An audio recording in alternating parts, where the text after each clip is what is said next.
I would like to invite our next esteemed speaker, Dr. Sunil Sawant sir. He is head of the English department at the Kisan Veer Mahavidyalaya Bahai. He will be sharing his valuable inputs on the topic multicultural education for international understanding. Over to you, dear sir. Yes, good evening to one and all. Honorable Professor Jan Said from America, Honorable Principal Dr. K.C. Moite, Honorable Lesan Azadi, Director of Bahai Academy Panchgani, and my dear friends. At the outset, I take this opportunity to thank the organizers of this program for giving me this wonderful opportunity to express my views on multicultural education for international understanding. I extend my warm greetings to you all on the eve of UN's International Day of Friendship, and without wasting time, I will start sharing my presentation. Uh, of course, the topic is multicultural education for international understanding. And let me go to the colonial European model of nation, not the modern day Europe, but the colonial Europe gave us one model of nation. And that model was based on the idea of one nation and one language, or only one dominant language, for example, English, French, German, Spanish, Portuguese, okay, the standard language used for all purposes such as education, law, administration, mass communication. And related to this model of nation, there was the model of education, where there were public schools which were largely ethnocentric, limited to, restricted to a particular ethnic community. These public schools gave preference to those students which were culturally uniform. They were monocultural, monolingual. And in such schools, if some linguistic minority pupils, if they got admission, they had to develop their language and literacy in the dominant school language. Sometimes English, French, Portuguese, Spanish, whatever the dominant school language was there in the school, they had to acquire whatever language and literary skills they acquired in the school through this dominant language. And there was no scope for education through their mother tongue for this migrant student population. Now, with the introduction of multiculturalism, okay, after 1950s, during the second half of the 20th century, we find a sea change in our ideas and in our beliefs and behaviors. Now, this idea of multiculturalism made us recognize and respect the presence of all diverse groups, not only the dominant groups or the dominant group as such, but all diverse groups, and acknowledge and value the sociocultural differences of the minority student communities, encourage and enable people belonging to students belonging to diverse cultural context, and above all, empower these diverse groups within the organization of society. So this idea of multiculturalism uh, helped to develop what is called intercultural kind of education or multicultural kind of education. Now here in this kind of intercultural education, what is important is plurilingualism. Instead of the dominant language, different languages, multiple languages, they have been given importance. And the origin of this idea of plurilingualism has its source in the discourses regarding two things: equal opportunities and human rights. Both these ideas we find developed during the second half of the 20th century, we started giving equal opportunities to students of diverse backgrounds, and we also started asserting the need of providing human rights to one and all. So, intercultural or bilingual kind of education is there. It was introduced actually in the Western countries to improve educational performance among migrant children. So the concern was how to develop knowledge and skills among migrant children. And instead of giving some kind of recognition to these communities, the idea was to give this kind of participatory kind of education to these students. And the origin of this intercultural education was, of course, in the West, especially in the USA, Canada, the UK, France, Germany, and Australia. Uh, Now I would like to take you to India, okay, after introducing the idea of intercultural education or a multicultural education from the West. Now, Mahatma Gandhi, even before our independence, when he became the leader of Indian National Congress, uh, what kind of Mahatma Gandhi comes before us? A practicing Hindu. He asserted his Hindu identity, but he was totally against Hindu majoritarianism, and he accepted linguistic pluralism. Well, before the West accepted linguistic pluralism, Gandhi had accepted this kind of pluralism, and we'll see how he uh, actually used this pluralism in his practices.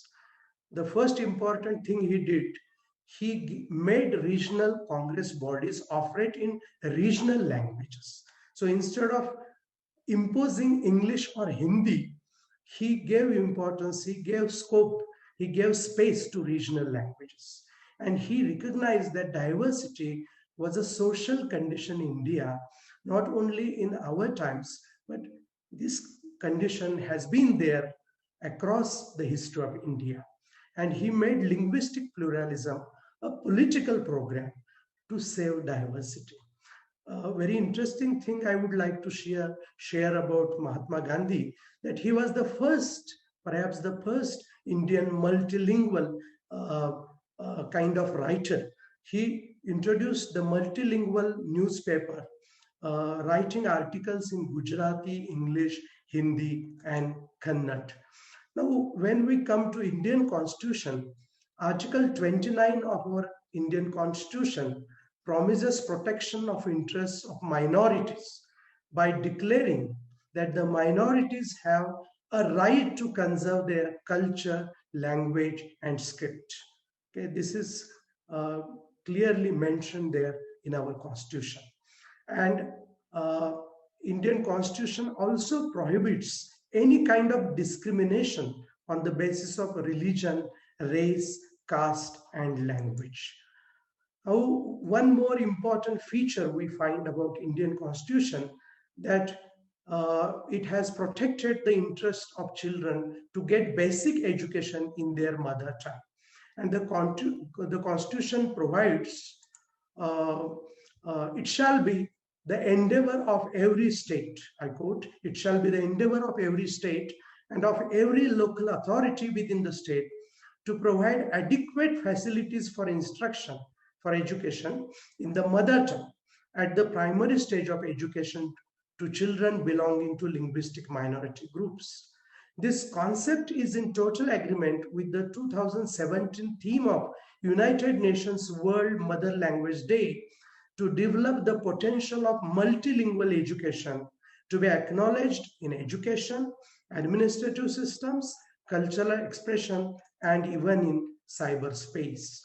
And issues that this kind of intercultural or multicultural education, some of the issues that this type of new kind of education that has addressed over the years in our times.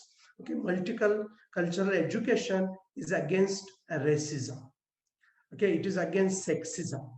It is against classism. It is against linguicism.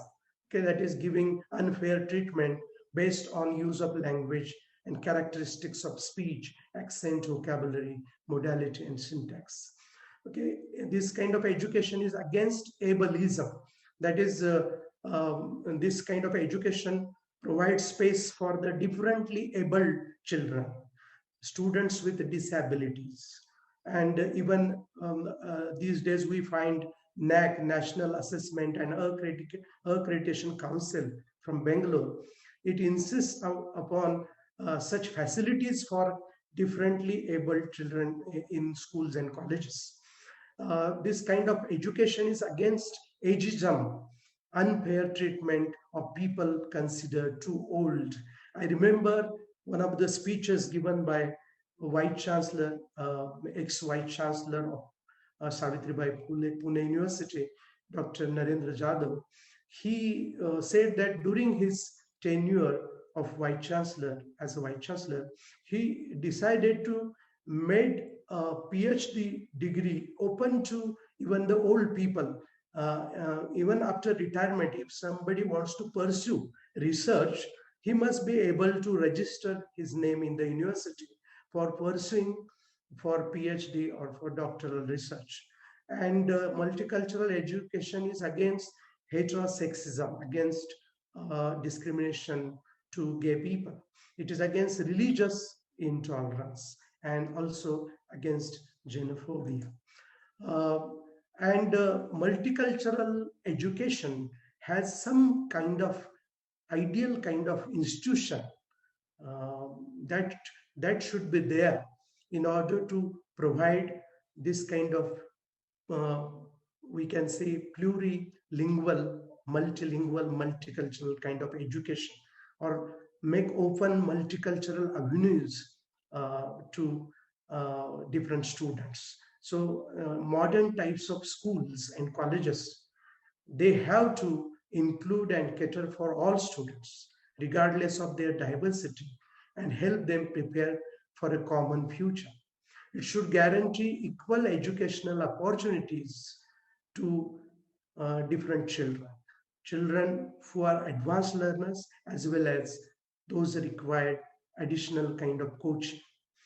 This multicultural education, it respects human dignity.